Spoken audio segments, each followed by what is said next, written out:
I've always loved hiking. There's something about being out in nature, the silence, the vastness, that makes you forget about the chaos of life. Last summer, I decided to take on one of the toughest solo hikes in my country. The Eagle Ridge Trail, a 20-kilometer route through thick forest and rocky mountain passes. Everyone told me not to go alone, but I wanted solitude, just me and nature. The first few hours were perfect. The sun painted gold through the trees.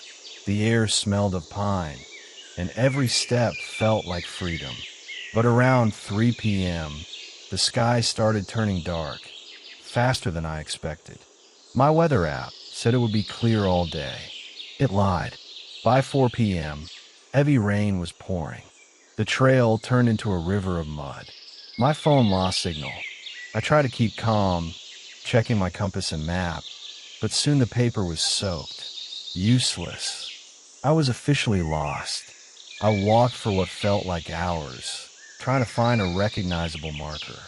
The light was fading, and I could feel fear creeping in, that quiet kind that starts in your stomach and slowly climbs into your chest. At one point, I slipped on a wet rock and fell hard. My ankle twisted painfully. That's when the panic really started. I was alone, hurt, soaked, and somewhere in the middle of a mountain forest, and night was coming. I crawled under a cluster of trees to take shelter. My flashlight was flickering, and the temperature was dropping fast. I remembered a story about a man who froze in a storm because he kept walking in circles. I decided I wouldn't move again until morning. So I sat there, hugging my backpack for warmth, trying to stay awake. The sound of rain and wind was deafening. In that darkness, I started thinking about my family. My mom, who always texted be careful before every trip. My younger sister, who told me I was brave.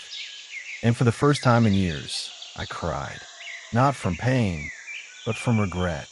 I realized how fragile life is, how easily it can slip away in a single decision.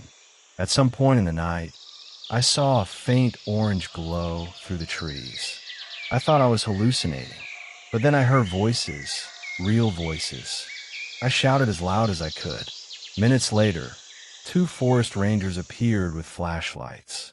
They found my car at the trail entrance and tracked my path using my emergency GPS ping, a feature I'd forgotten I even activated.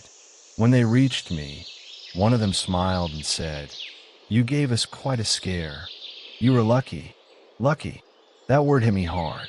When they helped me out of the forest and I finally saw the sunrise, I made a promise to myself. I'd never chase adventure just to escape life again. I'd do it to celebrate it. That night didn't just teach me survival, it taught me gratitude. Every sunrise since then has felt like a gift. Soft music swells, end with slow fade out. Moral: sometimes you find yourself only when you lose your way.